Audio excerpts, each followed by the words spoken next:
ধামি তন্ত্রমন্ত্র YouTube channel দেখার জন্য আপনাকে অসংখ্য ধন্যবাদ। ভালো লাগলে লাইক শেয়ার সাবস্ক্রাইব করবেন, বেশি বেশি করে শেয়ার করবেন। আজকে আপনাদের জন্য নিয়ে আসছি মা কালীকে নিজের বশে করার মন্ত্র। যাদের বাড়িতে কালী পূজেন বা ভক্তি সালাম করেন, যাদের বাড়িতে আছে বাপ দাদু পূজে, তো তিনি আপনাদের কথা শুনছে না, বাড়ির কথা শুনছে, অন্য তান্ত্রিকের কথা শুনছে, অন্য তান্ত্রিক ওকে চালায় নিয়ে বেড়াচ্ছে, এরকম আছে, কিন্তু অনেকে আছে। তাহলে এই মন্ত্রটি পাঠ করবেন 108 বার করে রুদ্রাক্ষে মালায়। রুদ্রাক্ষ মালাটা 9 মুখে নেবেন, যেটা 9টা মুখ, ঠিক আছে। স্থানে কালী মন্দিরে বসে এই মন্ত্রটি জপ করবেন, তাহলে বসে এসে যাবে। তো আমি বলছি মন্ত্রটি, আপনারা শুনবেন।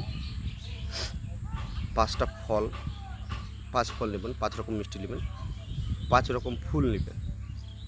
একটা লাল আসন ওই কালী মন্দিরের নিজের পায়ের নিচে রাখবেন। মন্দিরের মূর্তি যদি থাকে, আর যদি মূর্তি না থাকে তো থানের উপরে রাখবেন। লাল কাপড় আসন করলে ওর উপরে সব কিছু দিলে ভোগ। এখানে ধূপকাঠি না ব্যবহার করে ধূমনা ব্যবহার করবেন, মানে আগুন দিয়ে যেটা ধূমনা দেওয়া হয়, ধূপ দেওয়া হয়, ঠিক আছে, ওইটা ব্যবহার করবেন, মানে খাঁটি ব্যবহার করবেন না। আর একটা ভোগা দিবেন, ভোগা বুঝতে পারলেন, মানে গোল পেওলা নেবেন, মানে পেওলা বলছি আমরা বাটির মতন যেটা বলে ওটাকে পেওলা বলি, মাটির পাওয়া যায়, কুমারের কাছ থেকে কিনে পাওয়া যায়। আর পলিতাটা থাকবে সোজা উপর মুখে থাকবে, মানে প্রদীপের মতো আগা দিকে ওই দিকে থাকবে না, ঠিক আছে। ওইটাকে এভাবে তেল দিয়ে রেখে জ্বালাই দিবেন। আর এই মন্ত্রটি 108 বার করে জপ করবেন।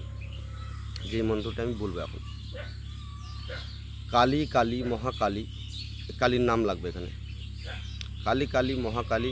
এখানে ধরে নাও অমুক কালী বা শ্মশান কালী বা রণ কালী বা ভদ্রকালী বা দক্ষিণা কালী, যে কোনো কালী, ওখানে দেবদেবীর নামটা দিতে হবে। কালী হয় আমার বশ, শিবে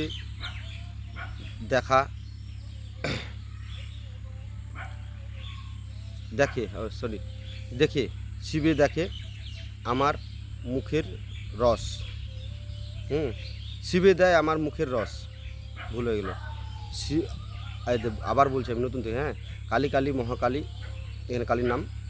কালী হয় আমার বশ, শিবে দেয় আমার মুখের রস, 30 সাল কোটি দেবদেবী এই মন্ত্র করে দান। অমুক কালী আমার হৃদয়ে করো স্থান, কি আমার হৃদয়ে করো স্থান, এই কথাটি 3 বার বলবে। এই আমার হৃদয়ে করো স্থান, আমার হৃদয়ে করো স্থান, এই কথাটা 3 বার বলবে, ঠিক আছে। যদি নাই করিব শিবের লিঙ্গ ছিড়িয়া মুখে পড়িবে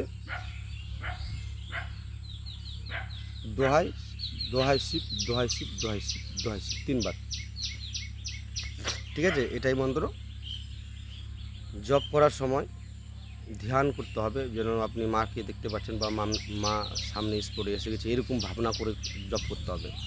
বা যেরকম ওর সকলটা, যেরকম মূর্তি যদি পূজা করেন তাহলে মূর্তির দিকে তাকিয়ে করবেন, পুরো একদম বিশ্বাস 1 ইঞ্চি করবেন, সত্যি হয়ে যাবে। তখন থেকে আপনার মাঝে স্বপ্নের মাঝে আসবে বা আপনাকে স্পটে আসবে, দেখা করবে, ঠিক আছে। আপনারা নিজ দায়িত্ব করবেন, নিজের গুরু অনুমতি নেই, আমি বা আমার চ্যানেল কোনোভাবে দায়ী থাকবে না। তো ভালো লাগলে লাইক শেয়ার সাবস্ক্রাইব করুন, বেশি বেশি করে শেয়ার করুন।